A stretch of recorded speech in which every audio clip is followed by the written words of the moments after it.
large SUV segment is very populated. There is a ton of rivals, but not all of them are going to be off-road orient, which is what Furman Ford has given us today, the 2022 Ford Expedition Timberline. 4x4 in your Oxford white. This is off-road orient at its best.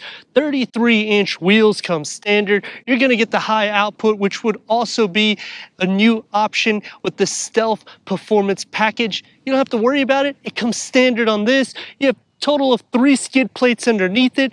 The best ground clearance compared to all of the rivals in the interior. We're getting the large infotainment screen. We're getting leather throughout. Room for full-size adults in every single row. Who are we going after? Well, we're going to start off with the Jeep Wagoneer, the Chevrolet Tahoe or Suburban, your GMC Yukon, Nissan Armada. As you can tell, the segment's packed. But off-road orients, I mean, this is pretty much on its own class. I'm Anthony from Hawkeye Rides. I'm going to go over all the specs and details, starting now.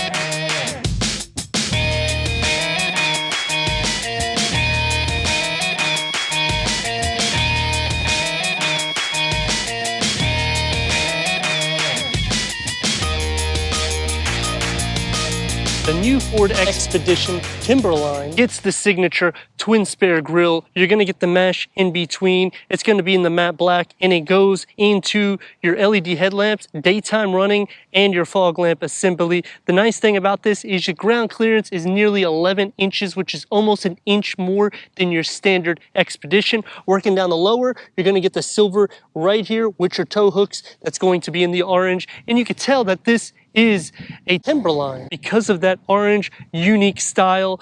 With 3 skid plates, we got the running boards, 33-inch all-terrain tires with 18-inch magnetic painted aluminum wheels. Behind these wheels, 13-inch disc reading, the rear at 13.5 inches. You get signature badging behind the passenger door going into your LED tail lamps. And I like that we have a black strip that goes in between the lights instead of a light bar, because again, we're trying to stress that this is not the same as every other SUV. Expedition that's highlighted and badging, no exhaust outlets. You have dual exhaust on one side, spare tire tucked underneath, towing up to 9,300 pounds. If you get the max, the towing goes down to 9,000 pounds. And on your lower bit of the bumper, you get that unique badging right here. So again, all 4 corners, you know what this is. Fully box length structure. We're getting a fully independent suspension, a double wishbone up front with a multi-link in the rear. Both the front and the rear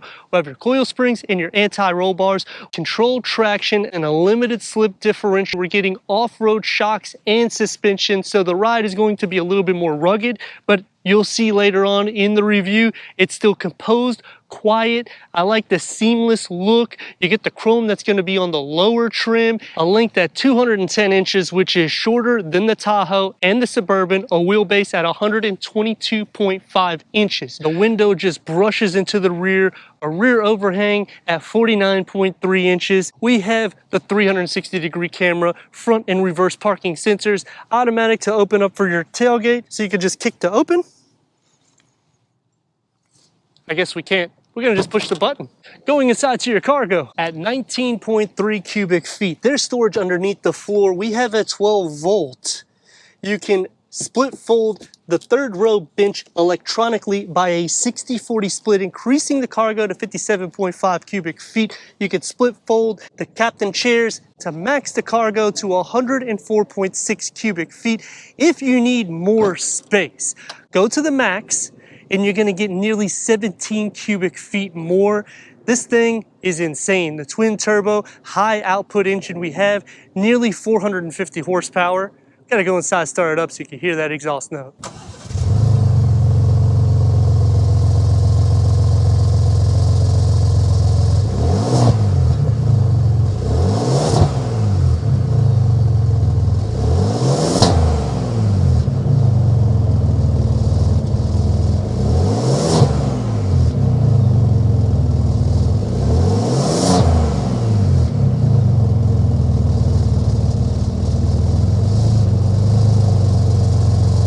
the exhaust note that you get out of the Ford Expedition Timberline is insane because this is an off-road orient vehicle, and yet they have performance to back it with a 3.5 liter EcoBoost twin turbo V6 high output engine, producing 440 horsepower and 510 pound-feet of torque. That's paired to a 10-speed select shift automatic transmission, achieving 15 to 19 mpgs. 0 to 60, 5.1 seconds. Quarter mile at 13.8 seconds, which is faster than every single rival, and it's off-road oriented. Stopping distance 70 to 0 is over 210 feet, which is the least in class comparing it to any of the rivals. But the cool thing about this vehicle is whether you're on road or off road, you have all the performance because of the suspension and because of the high output engine. Let me know in the comments what you think about the 2022 Ford Expedition Timberline. We go into the interior, go over the tech, and take this for our test run. Entering inside the Ford Expedition Timberline Edition. Headroom, 42 inches. Legroom, 43.9 inches. Bucket front seats and the deep crystal leather trim.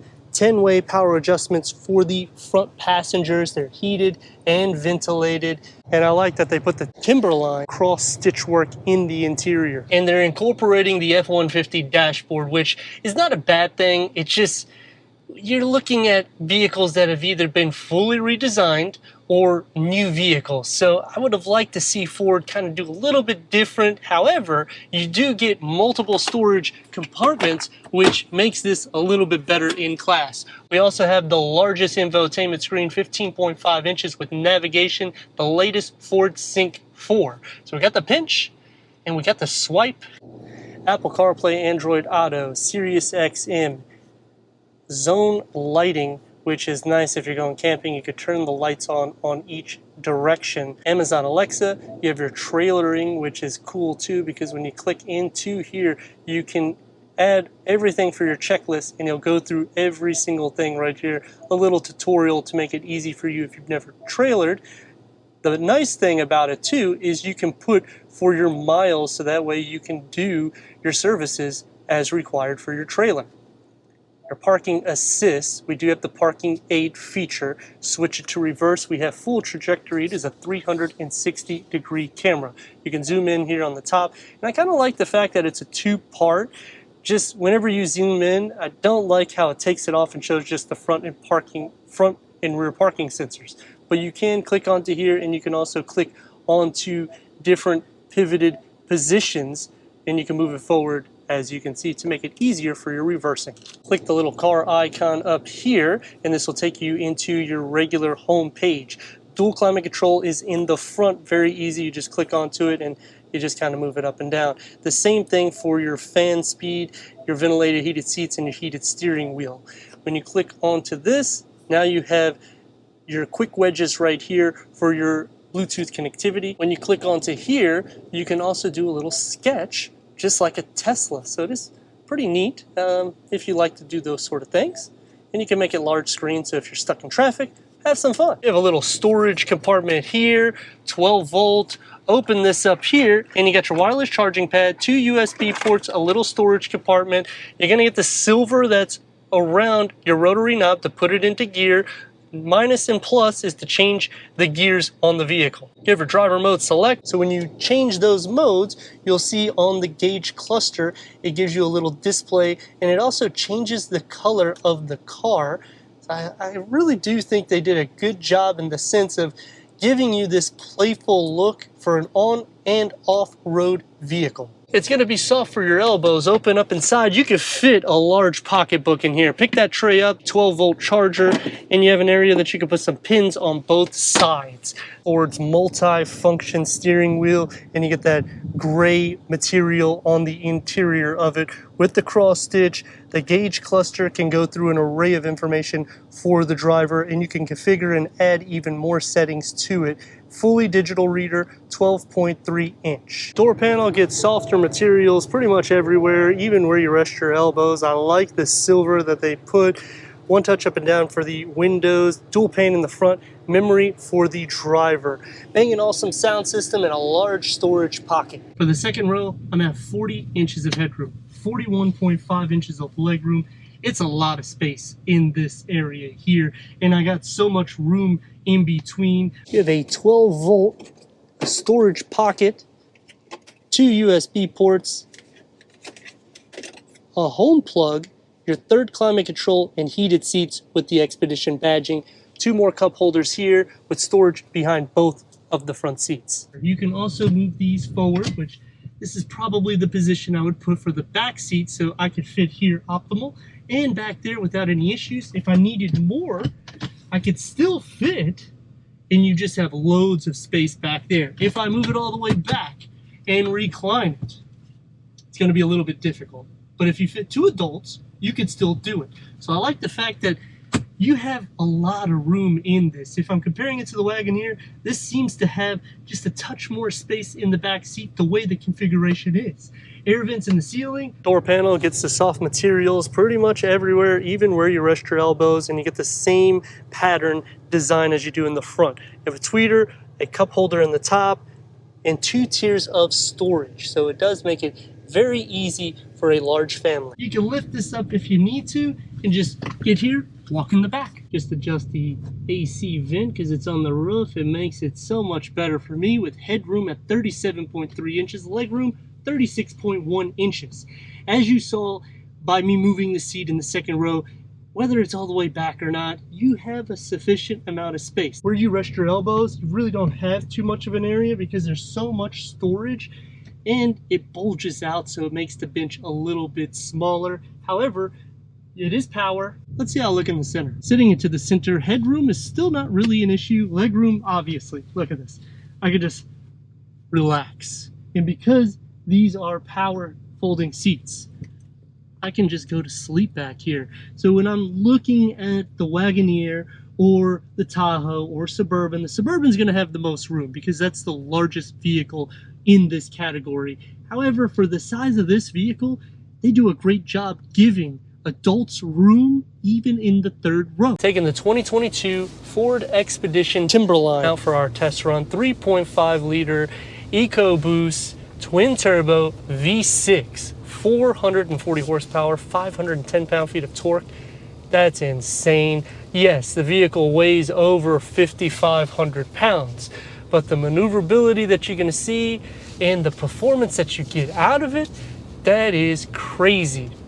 Comparing it to the rivals, the Jeep Wagoneer is one of my favorite. The Tahoe, I would say, is up there as well. Just, I like the Wagoneer designing because of the tech savviness of all the TVs that you can get, especially when you option the Grand Wagoneer. Towing in that will be the best in all of the rivals. The ground clearance in this nearly 11 inches, so you're getting almost an inch more. You're in Jeep territory, and this is not a small vehicle. So you can do a lot with that. And I do like the fact that it feels very big in the front too. The front windscreen is a bit oval, the A-pillars are pushed back, and you can tell where your front bumper is. And if you really need to give it some go, 510 pound-feet of torque, look at this.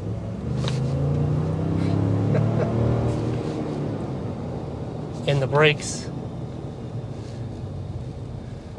Again, the brakes is not the best in class. I'm gonna try to set it straight, 0 to 65.1 seconds. Let's see what we got.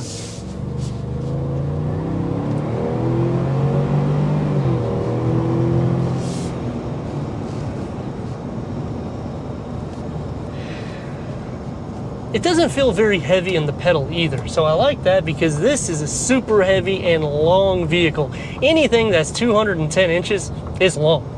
And I mean, for visibility purposes, you could see if you really want to, but you're gonna be using the blind spot monitoring. The maneuverability you saw, you can really get in and out of lanes. It doesn't feel overly wide, and the steering is a little bit of weight, which is something that I do like. Quarter mile under 14 seconds, and this thing, that is crazy. The screen is pretty large. I kind of wish it was a smaller screen, and I'm only saying that because of the F-150 dashboard layout. Now, there is 3 things I like and 3 things that I dislike, because anything more than that, I'd be buying this Timberline. The 3 things that I like about the vehicle is you're getting the high output twin turbo V6 EcoBoost, and it sounds like a paragraph, but 440 horsepower, and it's not a V8.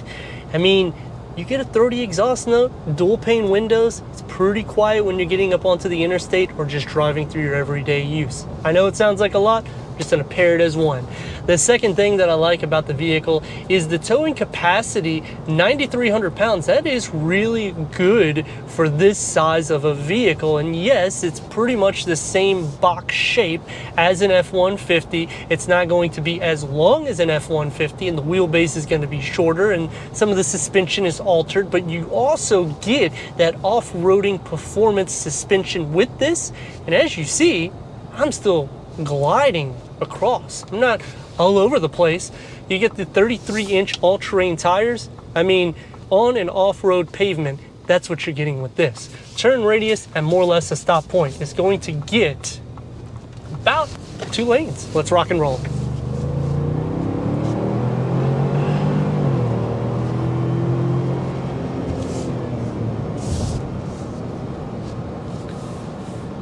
Ford at its best. You can hear that engine note. Let's put it into normal driving now. And now the engine note is cut down. The air noise, a little bit, but it's all-terrain tires. The last thing that I like about the vehicle is an adult, my dimensions, I'm 6'3", can fit in every single row. Even if you adjust the seats back, it's still doable. When you get into the rivals, it gets a little bit tight. For the Tahoe, the rail for the second row is a foot sore on the right side. So that is something that kind of dislike, because it makes it a little bit more of a tight fit. And when you get into the Jeep Wagoneer, it has a sufficient amount of space, don't get me wrong. They both are very good with that. Just the way they outlined the seat structure in this is a touch better for leg space and the head space too. You don't really sit up higher, you sit pretty much the same in each row. 3 things that I dislike: these stoplights. Normal driving,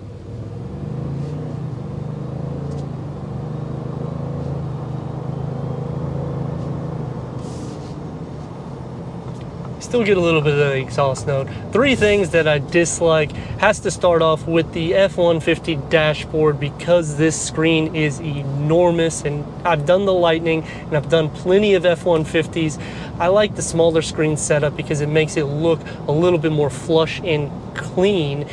You do get some more cargo capacity because you got the dual glove box, but you are also losing some charging ports when you're comparing it against the F-150. The second thing that I dislike about the vehicle is the adaptive cruise control and the lane keep assist. If you do all of it at once, and where the car can do kind of a semi-autonomous driving, it goes to about 0.2 miles, which is about the same thing as a Subaru. Subarus are a lot less money than this, so I would like to see that technology a lot more superior. The last thing that I dislike about the vehicle, obviously you'll get used to it. I'm gonna throw that out before I say what I dislike, but when you are in anywhere to park the vehicle, it's a long vehicle. Anything that's long like this and kind of truck derived, you're going to have some issues, and you're gonna have to back and forth do this multiple times in order to get out of a parking lot.